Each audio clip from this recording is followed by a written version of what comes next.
पीले दांत वाली बहू। रंजना कभी ब्रश नहीं करती थी।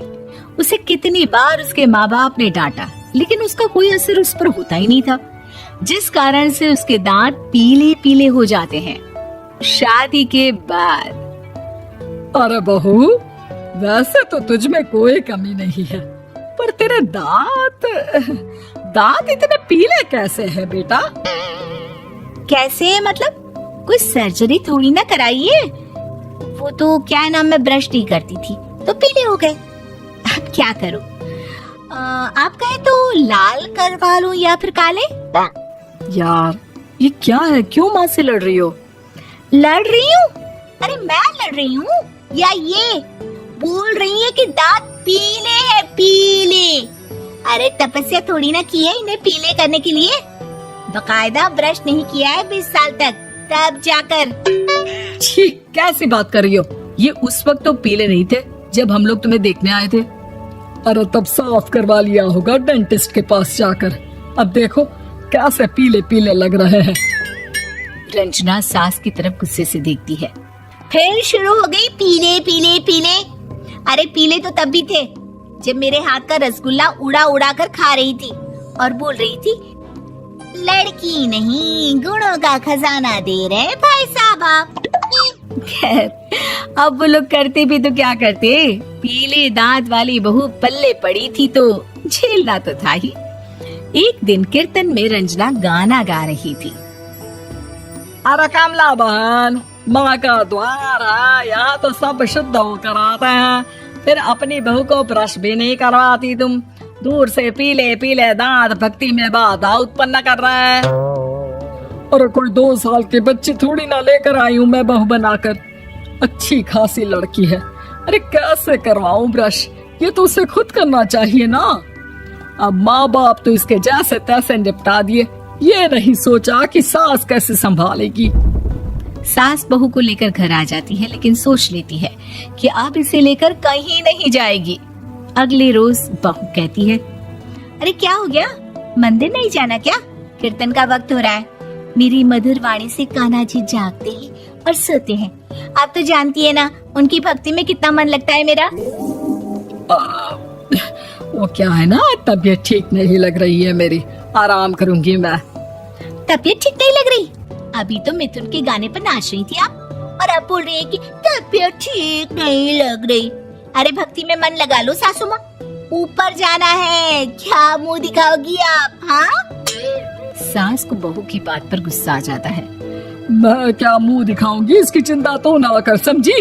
अपने मुंह की चिंता कर, जो ये पीले पीले दांत लेकर हर जगह पहुंच जाती है। पता है लोग कितना मजाक बनाते हैं। ना जी ना, मैं नहीं जाना कहीं तेरे साथ। तो ये बात है, कोई ना, मत जाओ, मैं अपने कमरे में ही बैठकर भक्ति कर लूंगी। ऊपर वाला दांत थोड़ी ना देखता है, मन देखता है, भावना देखता है। और अरे बस बस, तू सब कुछ दिखा, बस ये सफेद चमकदार दांत ना दिखाना किसी को, है? जा यहाँ से। बहू को सास की बात का कोई फर्क नहीं पड़ता, वो तो जैसी थी वैसी ही रह जाती है। सुबह नहाकर किचन में खाना बनाना, फिर खाना खाना, कीर्तन भजन करना और सो जाना।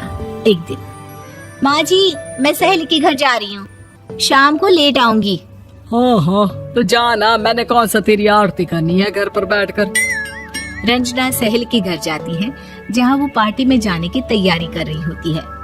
अरे शिखा, कहाँ जाने की तैयारी कर रही है? मैं गलत वक्त पर आ गई क्या? अरे नहीं यार, उल्टा सही वक्त पर आई है। मैंने ये साड़ी और ज्वेलरी निकाली है यार, शाम को इनके ऑफिस की एक पार्टी में जाना है। बताना कैसा लग रहा है ये सब? नहीं यार, इस ड्रेस के साथ तो वो वाली ज्वेलरी अच्छी लगेगी। हाँ हाँ सही बोल रही है, मैंने ध्यान ही नहीं दिया। वैसे तो हमेशा से मस्त फैशन सेंस रखती है। तो बड़ा जाती होगी ना पति के साथ पार्टी में। रंजना कुछ नहीं बोलती, बस सोचती है कि यार काश ये बात सही हो जाती। पर मैं क्यों नहीं जाती पार्टी में?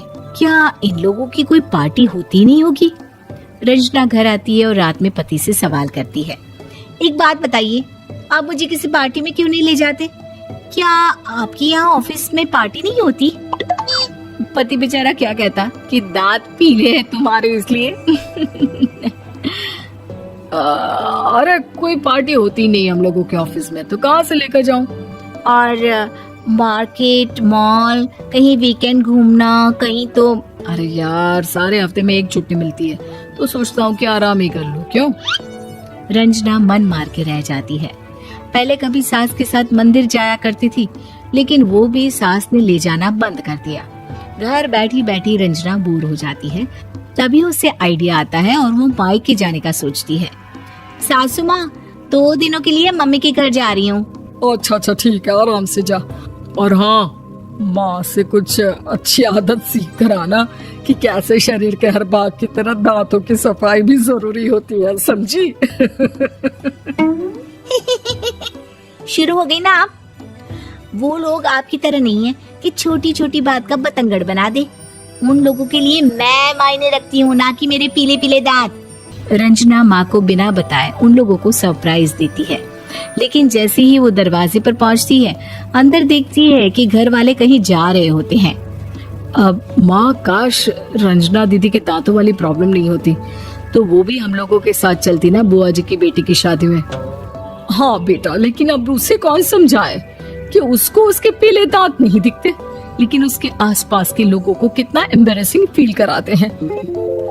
मुझे तो कितनी बार उसके स्कूल की टीचर ने शिकायत की कि उसके साथ कोई लड़की बैठना भी नहीं चाहती, और ना ही कॉलेज में कोई उससे बात करना चाहता था।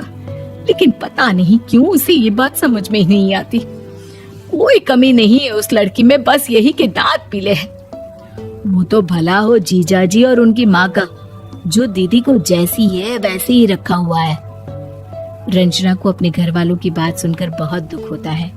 वो सोचती है कि वो क्या करे, लेकिन फिर वो सीधा डेंटिस्ट के पास जाती है, अपने दांत चमकाती है और कसम खाती है कि वो रोज ब्रश करेगी। अरे क्या हो गया? तुम तो 2 दिनों के लिए गई थी ना। पर कोई ना, अच्छा है, चलो आ गई तो। रंजना सास के सामने आकर खड़ी हो जाती है और पूरी स्माइल करती है, उसके चमकदार दांतों को दिखाती हुई। हैं? चले मंदिर। माँ, मुझे माफ कर दीजिए, मैंने आप लोगों को बहुत एम्बैरेसिंग फील करवाया। मैं आज से रोज ब्रश करूंगी।